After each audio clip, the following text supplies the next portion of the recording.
dilakukan oleh para tersangka dalam pengkondisian atau pengaturan suatu proses hukum sebagaimana dalam perkara dugaan tindak pidana korupsi terkait suap pengurusan perkara di Mahkamah Agung. Pada kesempatan sore hari ini kami akan menyampaikan pointers terkait dengan penahanan tersangka dugaan tindak pidana korupsi terkait suap pengurusan perkara di Mahkamah Agung. Sebagai latar belakang ingin kami sampaikan karena ini prosesnya agak lain ya. Maksudnya itu ada proses jemput paksa khusus untuk yang ini.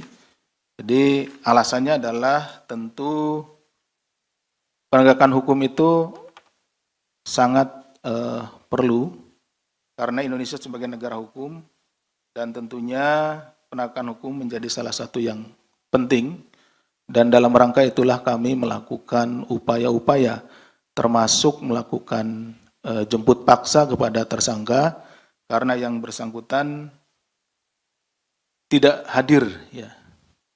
2 kali pemanggilan tidak hadir, kemudian juga kita sudah coba cari beberapa waktu tidak ada, tapi alhamdulillah kemarin ya sore ya kita dapat informasi bahwa yang bersangkutan ada di suatu tempat dan tim segera ke tempat tersebut dan alhamdulillahnya ada, kemudian dibawa ke sini. Tentunya ini juga dalam rangka upaya penegakan hukum untuk memastikan bahwa supremasi hukum di Indonesia dapat memberikan rasa keadilan bagi seluruh warga negara yang memiliki kedudukan yang sama. Jangan sampai salah satu atau beberapa pihak kemudian tidak kita lakukan upaya paksa karena memang yang bersangkutan pergi atau tidak ada di tempat. Kita tetap berusaha untuk mendapatkannya.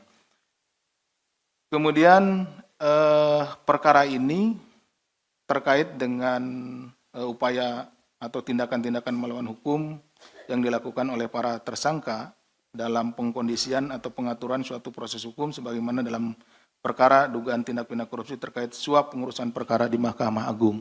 Ini awalnya ya, seperti itu.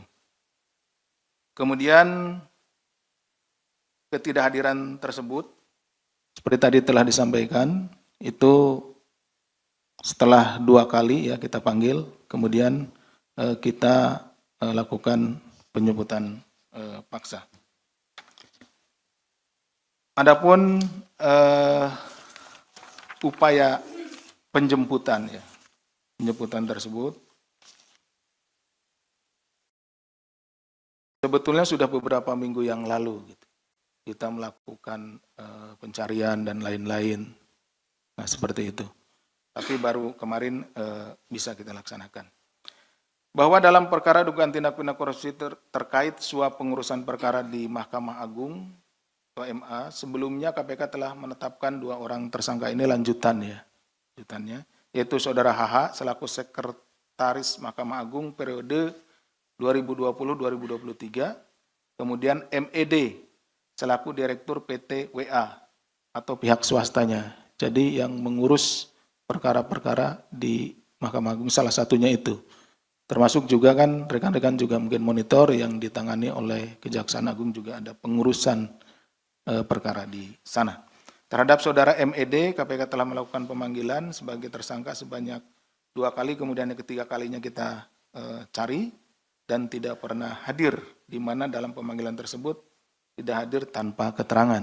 Ya, seperti tadi awal dijelaskan, yang bersangkutan dipanggil, alamat yang kita miliki, kemudian kita juga mencari informasi dari keluarganya, alamatnya, tapi tidak hadir tanpa keterangan yang jelas. Tentu kalau ada keterangan yang jelas, kita atau penyidik bisa memakluminya. Misalkan sakit atau hal lain ya, yang jelas gitu, seperti itu. KPK kemudian melakukan upaya paksa penangkapan pada hari Rabu, tanggal 24 September 2025, sekitar pukul 18.44 waktu Indonesia Barat, di sebuah rumah di kawasan Tangerang Selatan. Ya. Penyidik kemudian melakukan pemeriksaan secara intensif dan melakukan penahanan terhadap Saudara MED untuk 20 hari pertama, terhitung sejak tanggal 20 September sampai dengan 14 Oktober 2025 di cabang Rumah Tahanan Negara kelas 1 Jakarta Timur. Adapun konstruksi perkaranya sebagai berikut, bahwa sekitar awal tahun 2021, FR mempertemukan dan memperkenalkan MED kepada HH. Pada saat itu MED menyampaikan ada perkara dari temannya dan meminta bantuan kepada HH. Jadi temannya MED ini sedang berperkara pada tingkat di Mahkamah Agung ya, DMA gitu. Jadi dia minta kepada saudara FR untuk dipertemukan dengan HH. HH ini pada saat itu sebagai sekretaris MA gitu ya. Jadi melalui pertemuan itulah saudara MED meminta bantuan supaya temannya ini dibantu gitu ya, sesuai keinginannya. Tentunya ya perkaranya pasti minta dibantuan, ya perkaranya ya supaya dimenangkan seperti itu kan ya. Setelah beberapa kali pertemuan di tempat umum gitu ya, HH kemudian menyampaikan apabila ingin membicarakan perkara jangan harusnya gitu, sebaiknya di tempat tertutup, jangan di tempat umum gitu seperti itu. Dan lebih bagus lagi mencari tempat untuk posko. Nah, ini permintaan dari saudara HH kepada saudara MED. Jadi kalau mau ngobrolin perkara ya jangan di tempat umum lah gitu. Ya, ini kan pasti kalau tempat umum kan mungkin banyak orang dan lain-lain kan lalu lalang seperti itu ya. Jadi dia menyarankan kepada MED itu carilah tempat yang tertutup gitu ya, seperti itu. Kalau enggak ya bisa dijadiin posko seperti itu. Hal tersebut kemudian ditindaklanjuti kan secara bertahap, yaitu berupa uang muka yang dibayarkan di awal pengurusan dan pelunasan apabila perkara tersebut berhasil dibantu pengurusannya oleh HH. Jadi kasih uang muka dulu, baru ditunggu nanti persidangannya setelah vonis ya, gitu. Nah baru diberikan lagi. Bahwa atas perkara-perkara yang diurus oleh HH ternyata ada yang kalah gitu ya. Sehingga MED akan dilaporkan oleh pihak-pihak yang terkait. Sehingga MED meminta bantuan FR akan membantu menyampaikan kepada HH untuk mengembalikan uang pengurusan perkara yang sudah diberikan. Jadi kalau nggak berhasil nih, dia kan juga minta dari temannya, minta uangnya gitu ya, uangnya. Padahal uangnya sudah diserahkan kepada HH. Nah, si MED ini dilaporkan juga oleh temannya yang berperkara itu, loh kok sudah nitip, sudah ngasih uang, masih kalah gitu ya perkaranya. Nah, saya dilaporkan gitu. Makanya dia nagih juga nih ke MED.